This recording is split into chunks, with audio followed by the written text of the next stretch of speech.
Picture this. You're in the mouth of a cave 40,000 years ago, and rain is hammering the rock outside.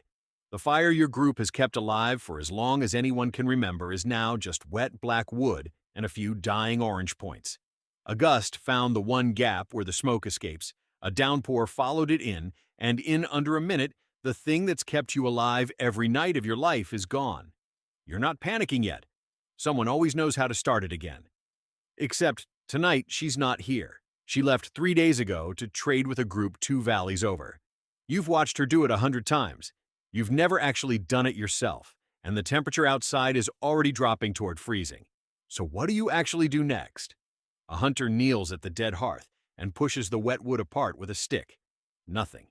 He grabs 2 dry sticks from under a hide and starts spinning one against the other, fast, the way he's seen it 100 times. His palms tear open before anything happens. Someone else takes over. Then a third person. Smoke. A tiny red point. Gone. They try again. Here's the detail that changes how you have to think about this entire moment. For most of human history, keeping a fire alive was far easier than making a new one from nothing. Making fire from scratch is, even now, one of the hardest raw survival skills there is. So, ancient groups didn't rely on being able to recreate it constantly. They built an entire second system, one whose only job was making sure the first system never failed. Some carried embers, smoldering coals packed into hollowed antlers or wrapped in bark, tended constantly on the move so they never fully died.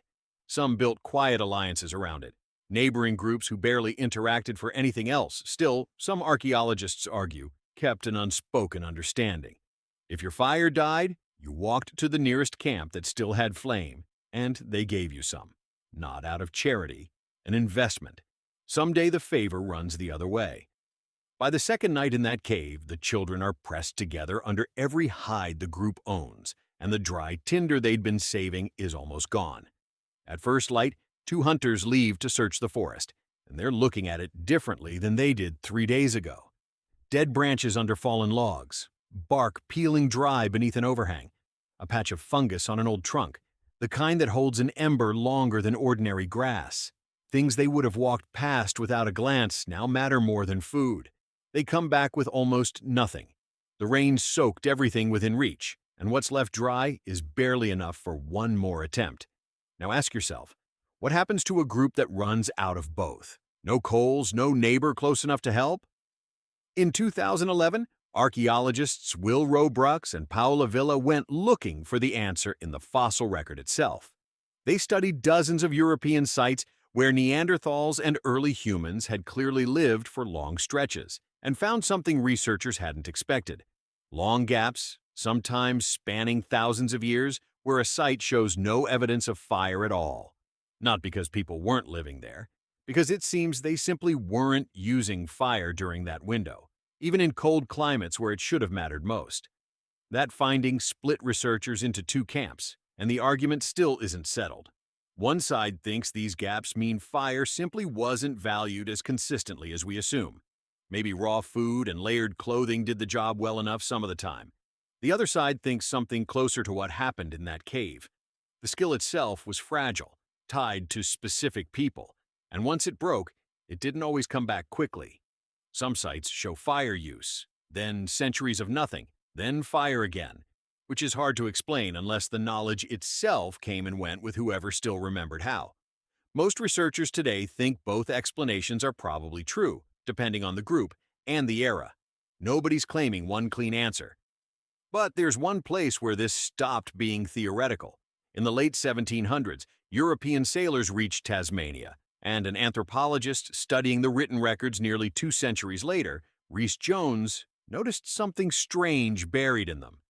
The Aboriginal Tasmanian people carried fire constantly. Smoldering fire sticks tended day and night, passed hand to hand on long journeys. But multiple accounts from that period describe something else too. When a group's fire went out and no neighbor was close enough to share, they had no method left to start a new one from nothing. Tasmania had been cut off from mainland Australia by rising seas roughly 10,000 years earlier. Whatever fire-starting method existed before that split, on an island with no one else to relearn it from, Jones argued it simply faded out of use, generation after generation. not from stupidity. The same way any skill nobody urgently needs anymore quietly disappears. Sit with that for a second. An entire technology, one your species had for hundreds of thousands of years, gone from a population within a few thousand years of isolation. If it happened there, in a case unusually well documented, the same quiet failure could easily have happened elsewhere, over and over, and left no record at all. Back in the cave, on the third night, someone finds a dead branch under a fallen tree, dry on the inside. They split it open with a stone. More dry fiber. One more chance. A hard stone strikes another. Once, twice, nothing. A third strike, and a spark lands exactly where it needs to. Smoke. Someone bends close and blows once, carefully. The smoke thickens. A tiny flame catches between two fingers, and this time it doesn't die. Dry grass, a twig, another twig. The cave starts to glow orange again for the first time in 3 days. Nobody celebrates. Not yet. They've learned not to, until it's certain. The woman who left 3 days ago walks in from the tree line carrying firewood and stops in the entrance. The fire is already going. She wasn't the only one who knew how, it turns out. Just the only one who'd needed to, until now. You'd think that's where the story ends. It isn't. Not for everyone.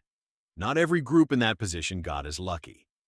Those gaps Roebuck and Villa found in the archaeological record don't all end with a fourth attempt that finally works. Some of them just end.